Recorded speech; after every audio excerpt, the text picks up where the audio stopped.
Hello? What do you say, Mr. Jonas? Wangu, zviri sei? Long time. Zviri sei kukatia? Kuribo. Mamona waire zviri kuitika mumastreets umu. Wangu, anozati ndotambira kuTikTok streka ndinyaso kuzviona. Chii chiri kuitika kumastreet? Pane munhu anodoti umofambira nyaya yaona. Uda kuti ndimbomukwesha, ndimbomufamba, ndimbomudzura. Mudambura chaiko. Ndiani munhu iyeye? Anonzi Mary ndakaona ndoti mumofambira domukweshewa vai. Kureta seko zimbuya riya zimai riya reta seko. Zimai riya riti domukweshewa chaiko, kweshewa. Koindavara kuita sei asi wakangori makazo. Ringoiti aiwa. Taneta. Pamastreets apa panetsa. Saka uri kuburisa mari wangu. Unoziva wantangoti 10 gida.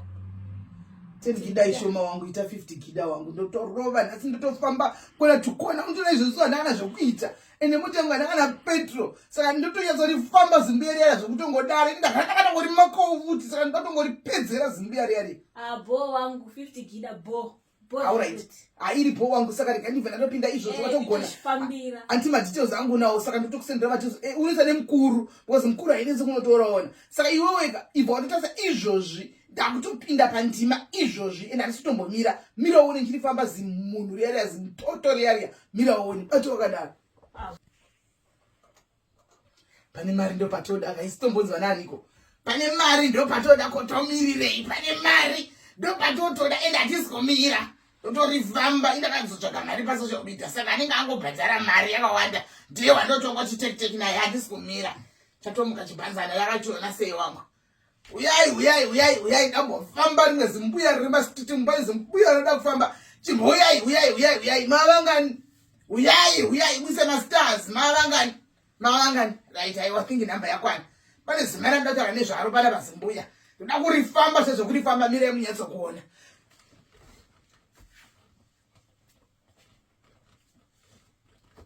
toto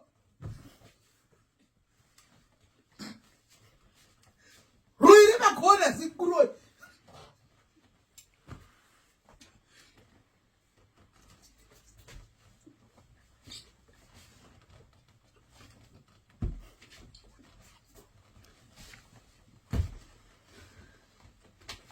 zimbuya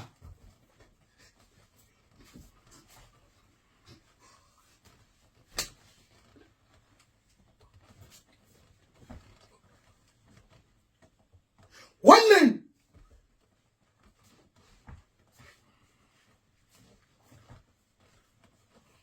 play some sports sanjairira yes